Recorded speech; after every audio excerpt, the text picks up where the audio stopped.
اللہ کا بہت بڑا فضل اپنے اوپر سمجھیے، اور جب اللہ کا فضل ہو تو پھر اس کا شکر بھی ادا کرنا چاہیے اللہ کے جناب میں۔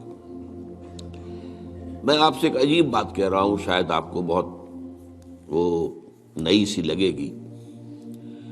قرآن کو ایسے پڑھیے جیسے بدو پڑھتے تھے۔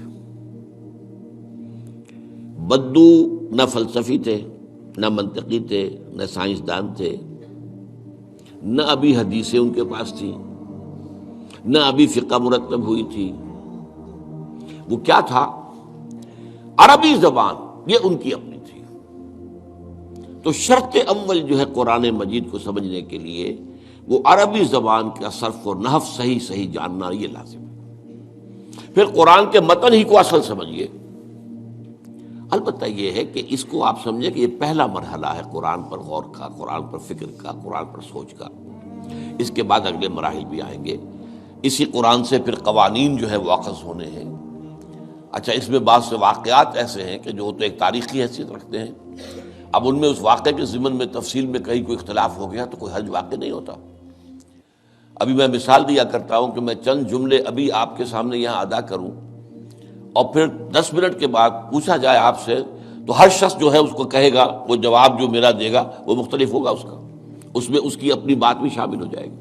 اور سوچ میری بات سنتے ہوئے بھی جو اس کا سبجیکٹو مائنڈ ہے وہ اس کے اندر اس وقت حاضر ہوگا، وہ اس سے اس کوئی نہ کوئی نتیجہ از خود اپنی اس سبجیکٹو مائنڈ کے حوالے سے حاصل کرے گا، وہ بیان کرے گا۔ تو ان چیزوں میں احادیث میں اگر کوئی اختلاف بھی ہو جائے تو اس میں پریشان ہونے کی ضرورت نہیں ہے۔ ابھی ہمارے ہاں یہ جمعے کے اجتماعات میں حدیث جبرائیل جو ام السنہ کہلاتی ہے، جیسے سورہ فاتحہ ام القرآن ہے، ایسے حدیث جبرائیل ام السنہ ہے، سنت کی جڑ اور ماں۔ اب اس کی جو روایات آئی ہیں اس میں مختلف اختلاف ہے، الفاظ کا اختلاف ہے، ایسنس ایک ہے، مفہوم ایک ہے، الفاظ میں بڑا فرق ہے، تفاصیل کا فرق ہے۔ تو اس حوالے سے اس میں گھبرانے کی ضرورت نہیں ہے۔ پھر یہ کہ فقہی معاملات کے اندر اختلافات ہو گئے، وہ بھی نیچرل ہیں۔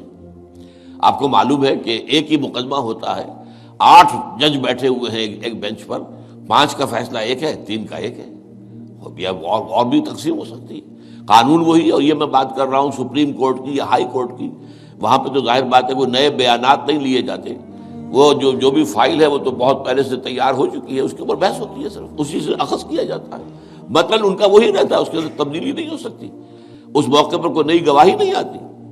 تو اس اعتبار سے ان چیزوں پہ گھبرانے کی ضرورت نہیں ہے۔ البتہ آپ آغاز جس طریقے سے کریں وہ میں نے آپ کو بتا دیا ہے، اس میں یہ کہ آپ اصل میں ان تمام جو چیزیں ہیں اضافی، ان سے ذرا صرف نظر کرتے ہوئے عارضی طور پر پہلے قرآن کو ایسے پڑھیے جیسے بدو پڑھتا تھا۔ اور وہی بات تھی کہ بدو پھر جس طریقے سے موٹیویٹ ہوا ہے، بدو سے مراد میں صحابہ کو عام طور پر لفظ دے رہا ہوں، یہ ان کی اس کے لیے وہ نہ سمجھیے کوئی توہین کی بات ہے، مطلب یہ کہ میں اس معنی میں کہہ رہا ہوں کہ وہ لوگ فلسفی نہیں تھے، کوئی پڑھے لکھے لوگ نہیں تھے، بلکہ امت کا نام ہی ہے یہ جو ہے امیین، ان پڑھ لوگ، ان پڑھ، ان لیٹرڈ ون، حضور کی شان بھی یہی ہے، امی ہے۔ تو انہوں نے قرآن کو جس طور سے سمجھا ہے وہ ہے بہترین طریقہ قرآن کو سمجھنے کا، اور اسی سے پھر وہ صحیح موٹیویشن ہوتی ہے کہ انہوں نے تن من دھن سب لگا دیا اللہ کے دین کے لیے، اور اللہ کے دین کو غالب کر دیا۔ بحثوں میں پڑھ کر، اور وہ جو باریکیوں میں پڑھ کر، اور بال کی کھال اتار کر، اور منطقی طور پر تجزیہ کر کے، اور فلاں احادیث کے تقابل کے، اس میں پڑھ کر علم کا تو اضافہ ہوگا، لیکن وہ انسپریشن اور موٹیویشن جو ہے وہ اس کے اندر نہیں رہے گی۔ دین کی بات پھیلانا صدقہ جاریہ ہے، ثواب کی نیت سے ویڈیو کو شیئر ضرور کیجیے۔ جزاک اللہ۔